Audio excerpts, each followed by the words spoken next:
G&G has released something on their new designs on the new complex of the G3 gearbox system.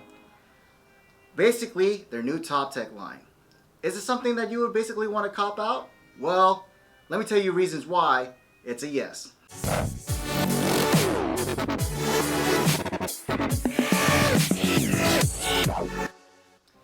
Hey, what's up guys? And today we're going to be talking about is this brand new innovation by G&G, also known as the SGR 556.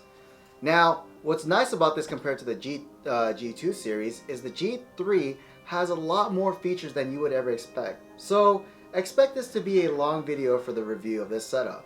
But then again, let's go ahead and focus on the front rail itself. On the front rail, you're going to see is it's still a standard M-LOK full metal rail system on there, with positions on standard of being the 3 o'clock, 6 o'clock, and 9 o'clock positions.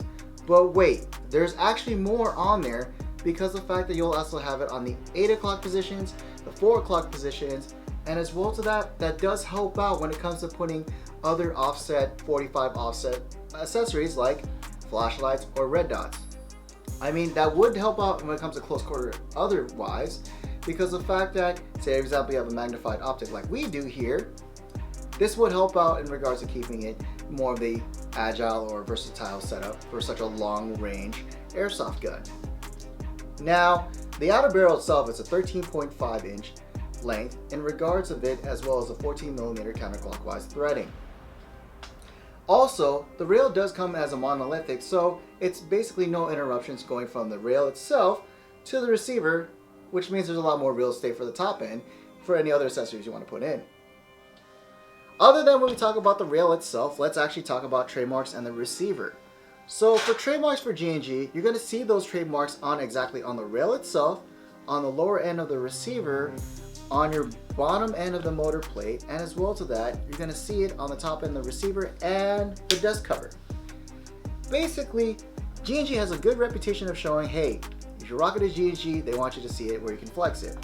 Not only that, let's talk about the new trademark that they do have, specifically showing the G3 gearbox. On the other side of the receiver, like you see here, is the insignia that shows the G from the G&G marketing side, and then the number 3 that's inside where the G is at. Pretty clever. Now, while we're talking about the receiver, let's actually talk about the actual Magwell and also magazine release. The Magwell is more flared out to help out in assisting on the reload. So again, just like other G&G rifles that we've seen, it helps out a lot when it comes to reloading and faster reloads in regards of it. Now, what's also nice is you have a texture on the actual front end of the Magwell to help out if, say for example, if you want to hold it through the Magwell here for that comfort and also stability. It's also a one-piece lower trigger guard that's basically enhanced with a drop to help out for anyone who would use gloves and to get into the flat blade trigger, or actually, my fault, curved blade trigger that you'll see here. Now for the parts that's actually ambidextrous for it, you're going to see is that the actual selector is also both for right hand and left hand operation. So that's the good news for you guys, is that you're able to have your full ambidextrous parts from specifically the magazine release being enhanced on this end, and as well to that, your selector. Also, the charging handle. Again, good situations for basically to help out from G&G for both left-handed and right-handed operators. Now let's get into the actual main parts about what's this about the SGR 556 that makes it different to compare it to any others. So the gearbox with G&G themselves decided to do something completely different, but still completely a new innovation all throughout with their whole setup. With G3 gearbox itself, it's introducing what their new line is, this new split system gearbox. Now, basically to break it down, let me just do this real quick to show you what I mean. What's nice about this SGR 556 is it breaks down like a real steel setup. In fact, just to get to the actual gearbox end, I would have to pull completely the whole bolt, which shows your inner barrel, your HopUp, and your upper part of the gearbox where your compression parts would be. And the other end is basically your gear set and your ETU. What's nice about doing this with G&G in regards to the gearbox itself is the fact that it keeps everything one piece in regards to maintenance, and also easier for you to swap out. Say for example you want to go from indoor to outdoor. And to help out with my other guys who's really tech savvy is, say for example you need to replace certain parts like your ETU, your Mosfet, or even the motor grip that's underneath here. They are easily accessible, as part of it is the lower part here is held by 2 screws inside the gearbox where the lower frame is at. Comes in handy and conveniency in regards of it, specifically when trying to work on your rifle. It comes in as a plus. So G&G has come out again with their new split gearbox system that's in here, which makes it a lot easier for maintenance side, and as well to that, easier chances of upgrades. What's as well as nice about it is underneath that powers the gear sets itself is the IFRT's new 25K motor that you'll see on average from the old G2 gearboxes, but again, the help produce on this setup. Other than that, let's get into more in depth of the upper side of the gearbox. Now with the upper side of the gearbox, you're gonna notice again with the compression parts and the HopUp and inner barrel, it's all one piece. So basically if you need to change out your actual spring itself, it is quick change on the end of it, but say for example you don't want to do the whole 9 yards, you can always buy a whole new full set gearbox and change the inner barrel itself to basically more of your indoor setup or your outdoor setup, depending what is your preference. But what happens if I need to change the bucking or change inner barrel?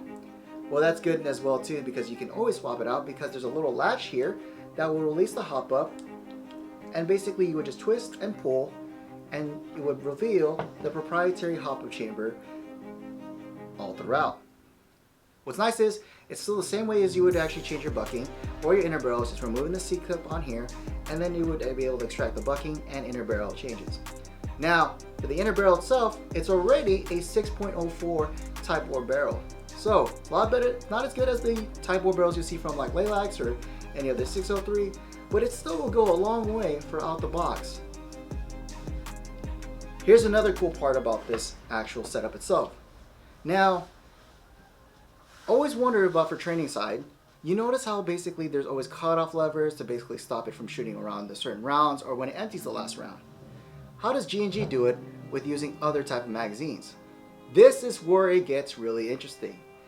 Inside the gearbox, where the HopUp chamber would be laid, is an optical sensor to notice every single and read every single BB until it would drop. Once it fires its last BB, it will send a signal to the lower end of the gearbox, preventing it from shooting or anything else. Again, G&G has came out with more innovations in regards of it to help out for that training style situations that you would need, and specifically they answered with the SGR 556.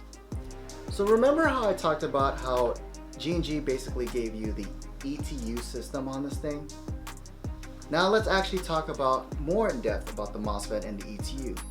Specifically, this remote. Now, what's nice about it is what G&G did is, if you notice on their previous builds like their Type 64s, the AK12s, they have the optical Mosfet systems on these. The SGR is the same way. What's nice about it is with this remote, you're able to adjust everything that you would need. For example, you can get this to convert to a 3-round burst or 5-round burst using the switch of the button right here on your remote. What's also nice about it is you also have your adjustment for your trigger pull itself.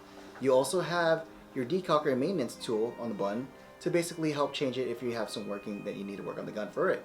As well to that, the magazine release button, where basically if you don't want it to stop firing the last round, you just press that and it will basically continue fire like a regular airsoft gun. So, the only thing I have to say in part of the discrepancies is, if you buy this airsoft gun, please do not lose this remote. As G&G has told me as part of this is actually tied to the Mosfet and the ETU. If you lose this remote, not only you're not going to be able to adjust or do any of those things, same feature settings that you would on your ETU, but just to replace this, you would also have to replace a brand new ETU just to get the new remote as well. And that's going to cost a dime a dozen. Other than that, here's other good features that you can have in regards to putting the gun together. Another secret feature that they did is, say for example with split gearbox system, is the gear cycles is a pain to actually keep cycling and going from there. Here's the best part what G&G answers to that. Now, when putting back your actual upper side of the gearbox is, all you would need to do is when you open the gun itself,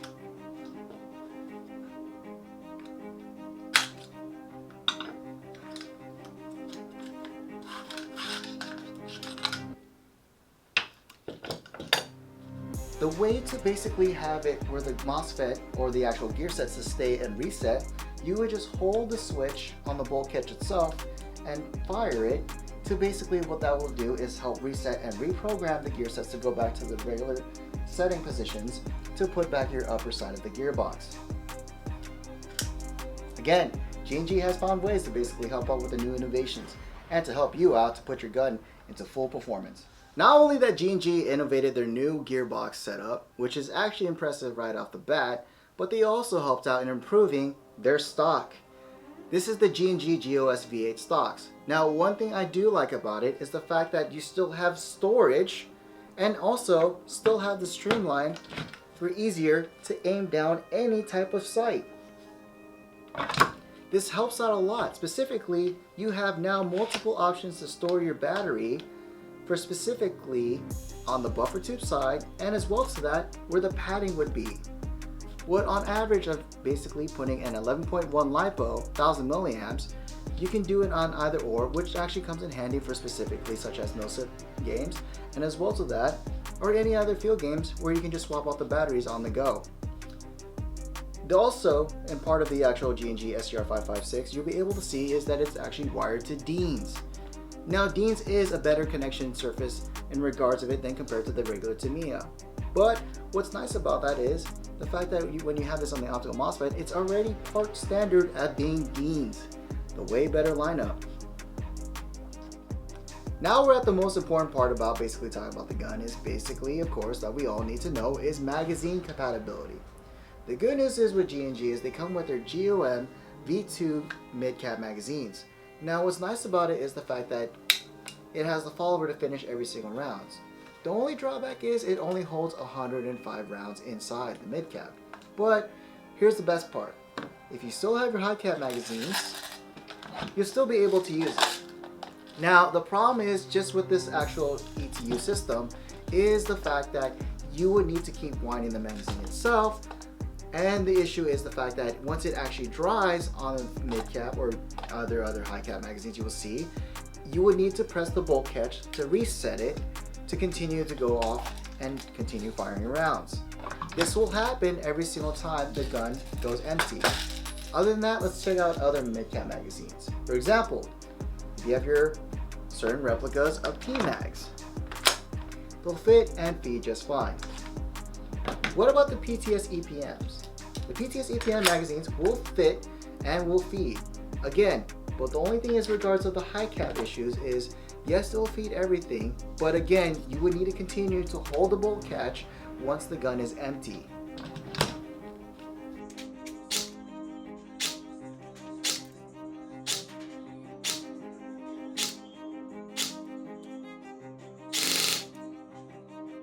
Alright guys, so after basically we chronoed the gun, we're looking on average with 0.20 gram BBs around the 369 to 390 FPS in regards to the range of itself. Again, you can change this for indoor CQB areas by just changing your actual spring inside the upper and basically making for that indoor legal qualities. So in the SGR 556, basically what comes in the actual box itself. So with the gun, of course, you're going to have that as standard, and as well to that, your 105 round mid-cap magazines. What also comes with it is your manual. Now, I do have to inform you guys, please do read your manual as this is a very high-tech module airsoft gun. And reasons why is this will teach you how to use the programming that comes with your remote to help out with either the maintenance issues that you'll see, troubleshootings on regards to the ETU itself, and everything in regards of what you would need to do if something does go wrong with the rifle. Of course, in that, you can't go wrong with it, but it does come with the actual G&G catalog itself, so if you want to look at the new products, it does come with that as well. And lastly, with G&G, it comes with a card of warranty to basically say that you do have 90 days for your G&G airsoft gun. Again, if you have any other questions or concerns, you can always email airsoftmaster.com or 101techusa.com in regards of any other issues in regards to troubleshooting with your airsoft gun. For G&G to basically release their new innovations idea from the G3 gearbox on the SGR 556, I'm really impressed with all the new features that is basically on this new gun.